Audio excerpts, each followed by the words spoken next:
Right, we just arrived at Moorgate, via Liverpool Street. I haven't been up here for a little while. I'm going to go to the Guildhall. And I used to work here, but it's all changed so much. In fact, where I used to work is no longer there. Turn it around and show, because it's amazing. Here's the old Moorgate station over there. See?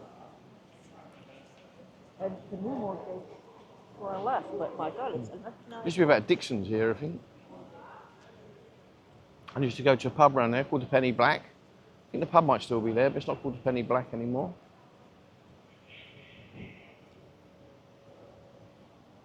And Moorgate Telephone Exchange used to be just around this corner to the right. And that is long gone. So on this corner is where I used to work. It used to be Moorgate Telephone Exchange. It's long gone. In fact, I've got a feeling this is the second building that might have been there since it got knocked down. I'm not sure. I don't recognise this. Might just had a facelift or something. No idea. And this is London Wall. And if you watch the beginning of the Italian Job, Michael Caine comes down this road, I believe, on the back of a milk float. And it's down here. Much, much changed. And changing still. Don't recognise it anymore. This is Coleman Street. Back in the day, there used to be a little alley down here, and on the corner was a shop used to sell blank cassettes.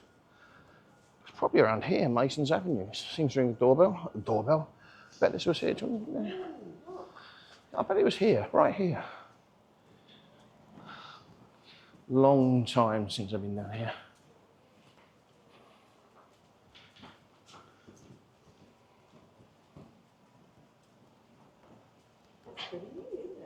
A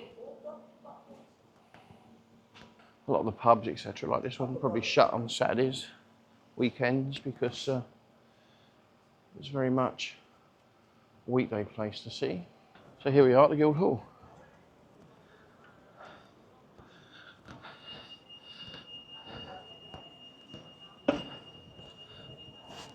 The town hall of the City of London.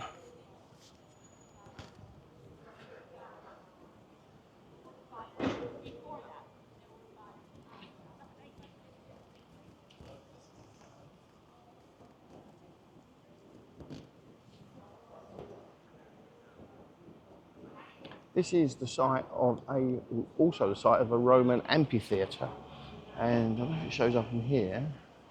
We're going to have a look in a second. There's a black line in the tiles that mark the boundary of the original amphitheatre. And you can just see that black line there, and it goes round, and that's where the amphitheatre is. Was made in the 1700s. What was? This whole facade here. Yeah. The new facade in the 1700s. That's the emblem of the City of London at the top. The building itself is medieval. A lot of it was damaged, heavily damaged, including the roof, during the Great Fire of London. Anyway, transpires it'll go this way. See, I haven't been here for a while. I'm not sure I've ever been in here, to be honest. I've got a feeling I did once, many, many years ago, to see the Overlord Tapestry. I expected there to be lots of people here, but fortunately, there isn't.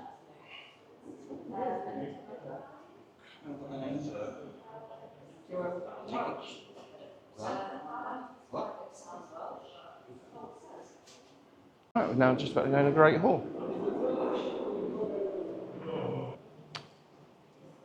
Let's see what we can find.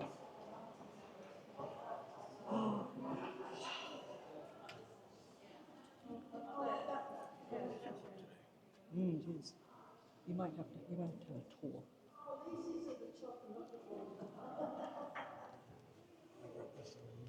This hall dates back to 1411. and has been the site of many of the great state trials, including that of Lady Jane Grey.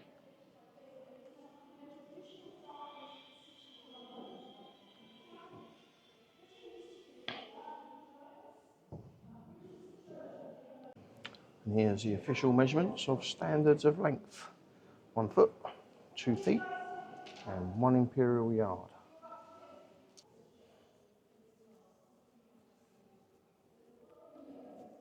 Yeah. Interesting. A list of the important trials held in this hall. Anne Askew, a Protestant martyr. Henry Howard, Earl of Surrey, beheaded. Sir Nicholas Throgmorton, Lady Jane Grey and her husband, Lord Guildford Dudley, Archbishop Cranmer, Henry Peckham and John Daniel for trying to rob the Exchequer, executed. John Felton, a Roman Catholic layman, hanged, beheaded and quartered. Dr. Roderick Lopez, tried for high treason, executed. Henry Garnet, part of the Gunpowder Plot, executed. Sir Gervase Helwys, hanged.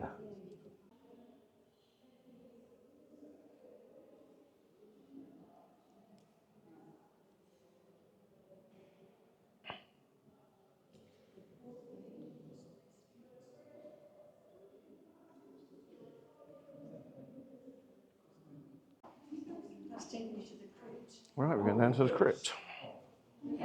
But holding onto the handrail, or it might be a short journey.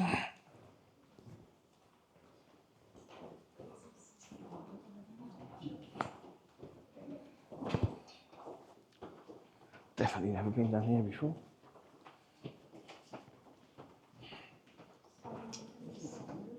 Did you get through to John? Sorry? Did you get through to John? No.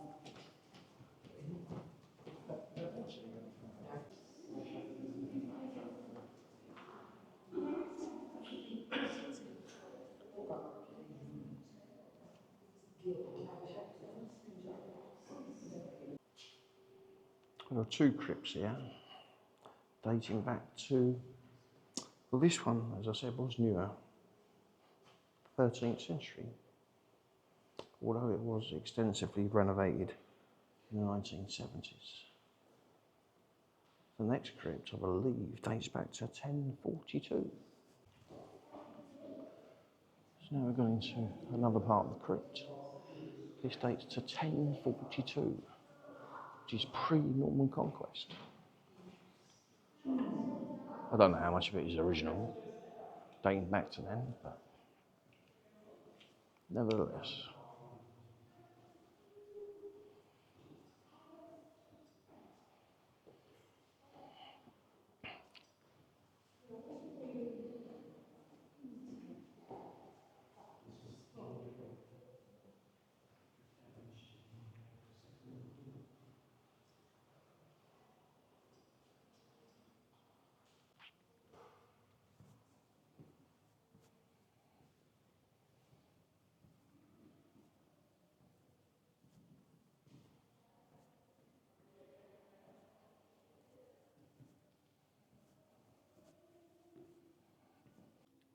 This wall dates back to 1411.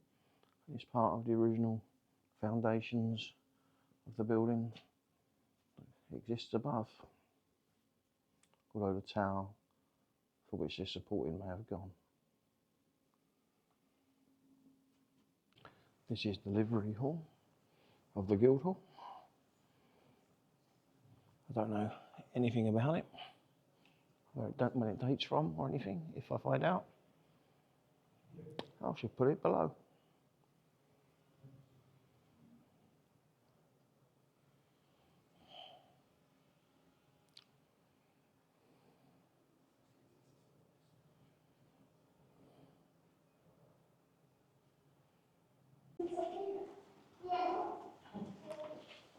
This coat of arms was removed, dates from 1670, and was removed from a church in Bassinghall Street before it was demolished.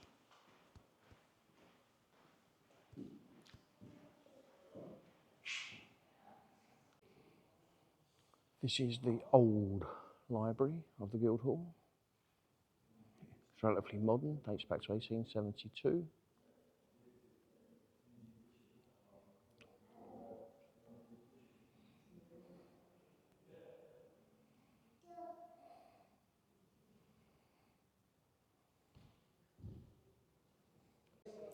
Here's a large model of central London,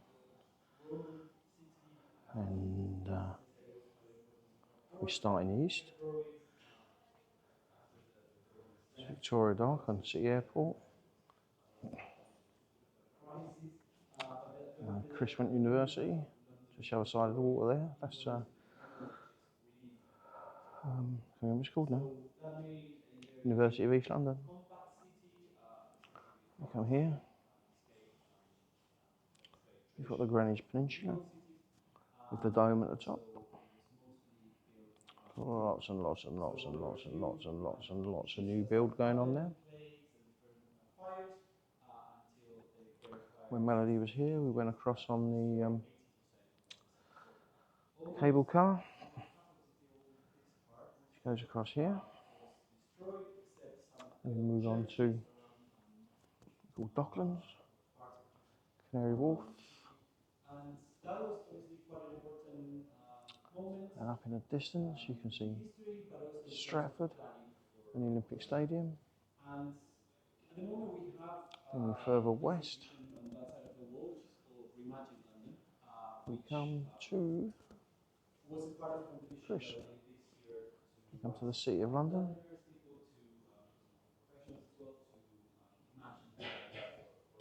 With the Shard there in the foreground.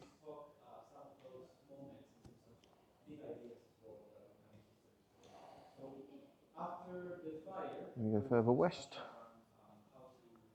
We come to Westminster. And you can see the Houses of Parliament. You can see the London Eye, the wheel. That's Waterloo Station in front of it. And then we move through to the Royal Parks,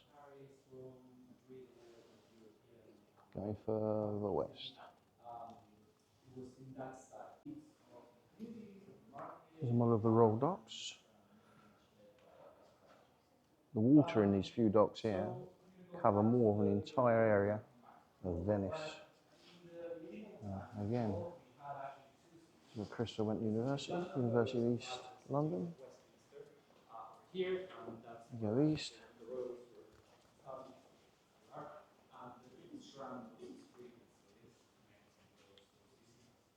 Yes, the Excel Centre, big exhibition site.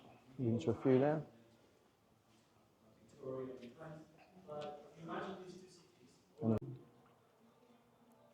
This is the only surviving book from the medieval Guildhall Library, a Biblia Sacra, dating back to approximately 1200 to 1235.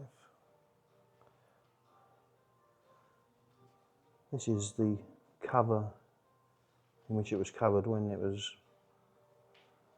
repurchased by the library. And someone thought it would be a good idea to put it in the more medieval wooden and leather covering, which is what it's currently got it. And here we are at the Church of St Lawrence Jewry. Right, we've now come into Old Jewry Church, opposite the Guildhall.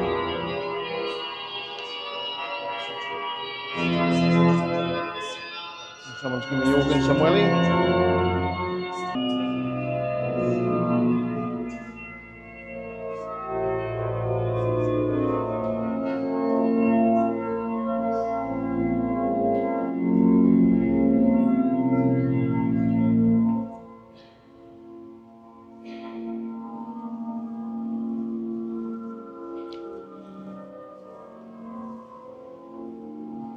bottom here is the organ. Well, no one's actually playing the organ, it's pipe music.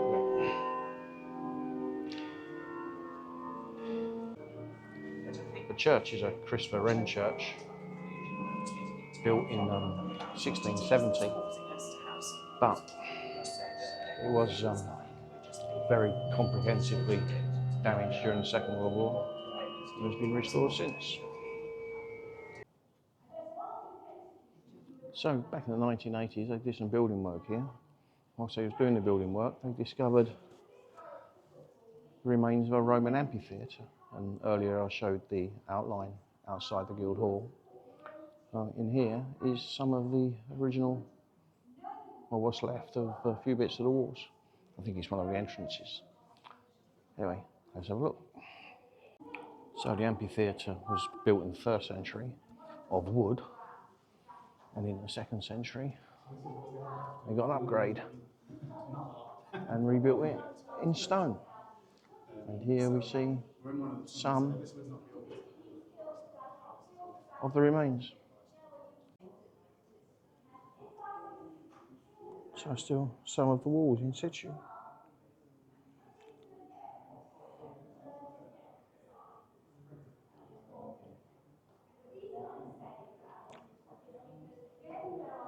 I believe this is one of the gateways because as we spin around here, you can see the curvature of the walls of the amphitheatre. It doesn't show up so well on here, but it's quite obvious when you're here.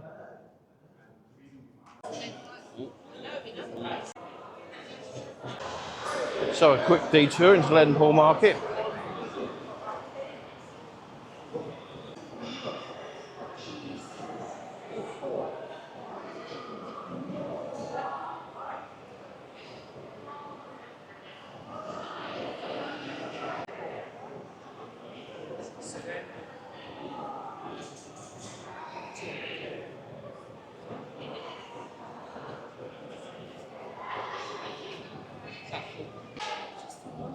We've got the Lloyd's building.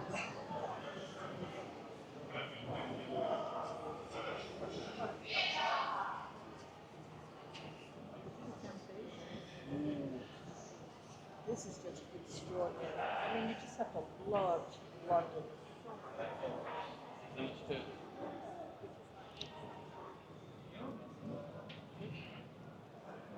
Oh my God! I took you and your brother to Pollock's Toy Museum. Do you remember that? It wasn't there though. Where was it? I have no idea.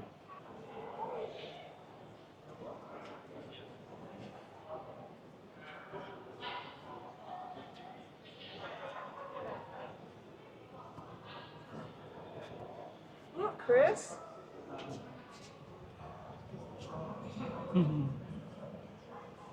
Oh my God! I took you and Ian to Pollock's Toy Museum in London. Obviously, it wasn't here. But where the heck was it? I think it was around Hogan somewhere, wasn't it? To tell you the truth, I don't know. It's around like Drury Lane or something like that. I can remember going there. So we've had a slight detour, and the building in front of me, I'm dying for a pee, but the building in front of us was Cree Church House. Show And the in one to the left. 1982, it's where I started work. Offices to let. So that's where Derek started. They sort of developed the place next to it. Look. Anyway, it's empty now. There's probably a plaque on the wall for me somewhere, but anyway, that's where I started work, 1982.